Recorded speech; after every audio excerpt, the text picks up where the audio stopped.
Dieu, nous sommes là avec vous pour écouter la prédication de ce soir. Nous l'étudierons dans Éphésiens chapitre 4, verset 11.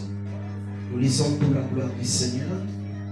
C'est lui qui a fait des dons particuliers aux hommes. Les uns, il les a fait des apôtres, les autres des prophètes, d'autres encore des évangélistes, des pasteurs ou des enseignants. C'est ainsi qu'il a rendu le peuple de Dieu apte à accomplir son service pour voir et pour faire croître le corps du Christ. Bien-aimés dans le Seigneur, que Dieu vous bénisse à travers cette prédication. J'aimerais bien que chacun puisse comprendre et qu'on ne sert pas Dieu de n'importe comment. Mais nous servons le Seigneur parce que c'est Dieu qui appelle. Et quand Dieu appelle quelqu'un dans le ministère, il lui attribue un don particulier à chacun de nous.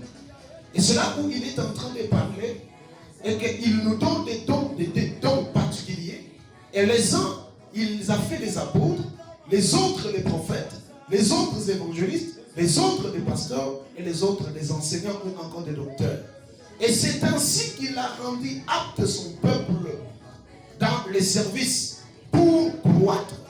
Donc là, nous voulons parler de 5 ministères. Le 5 ministère est une réalité. Ce n'est pas tout le monde qu'on appelle serviteur de Dieu et que c'est un ministre de Dieu. Un ministre de Dieu, c'est celui qui sait défendre la doctrine de Jésus-Christ. Et c'est celui qu'on peut appeler apôtre, prophète, évangéliste, pasteur et aussi docteur. Et ce 5 ministères est tellement important dans la vie de l'Église. Son importance, c'est pourquoi? C'est pour que le peuple de Dieu puisse être apte, capable de servir le Seigneur. Et pour que le peuple de Dieu puisse croître. Quand nous parlons d'un apôtre, un apôtre, c'est celui qui a la mission de planter les églises. C'est ça sa mission, un apôtre. Ou un apôtre, c'est celui qui est capable de découvrir les autres serviteurs de Dieu et les mettre en service, les former et les mettre en service. Et celui qui est le prophète c'est un porte-parole de Dieu. Il est là pour être porte-parole. Il prend les mystères, il a un esprit évolué. Il peut entrer dans la céleri ou encore dans les conseils de Dieu et vous donner l'explication de ce que Dieu a prévu et le dire au peuple de Dieu. Et c'est celui-là, un prophète. Un prophète n'est pas directement celui qui donne des prophéties. Mais un prophète, c'est celui qui a la capacité d'entrer dans les conseils de Dieu et donner, une fois de plus, des explications, des énigmes qui sont cachées par rapport à sa parole. Et le pasteur, nous voyons le mot qui sonne, c'est papa. Le pasteur, c'est celui qui chapeaute l'église. Le pasteur, c'est un ministère, bien aimé le Seigneur, des dirigeants, c'est celui qui dirige.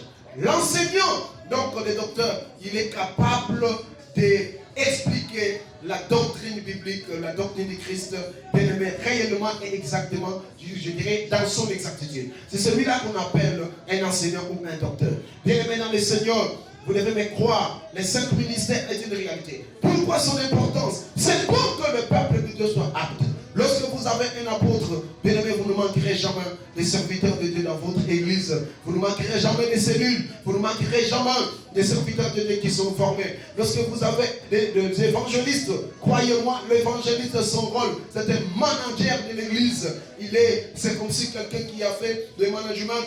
Donc, il est capable de prendre des péchés, une fois de plus, les âmes de Dieu à l'extérieur et de les emmener en fait dans l'église de Dieu. Et le pasteur, c'est celui qui chapeaute. Le prophète, c'est celui qui est capable d'exhorter, de consoler, de vous dire attention à ça, attention à ça, attention. Et le docteur, c'est celui qui représente la doctrine de l'église. Il est capable d'expliquer les choses ou les difficultés que l'église peut rencontrer sur le plan doctrinal. C'est celui-là qu'on appelle docteur. L'église doit croître.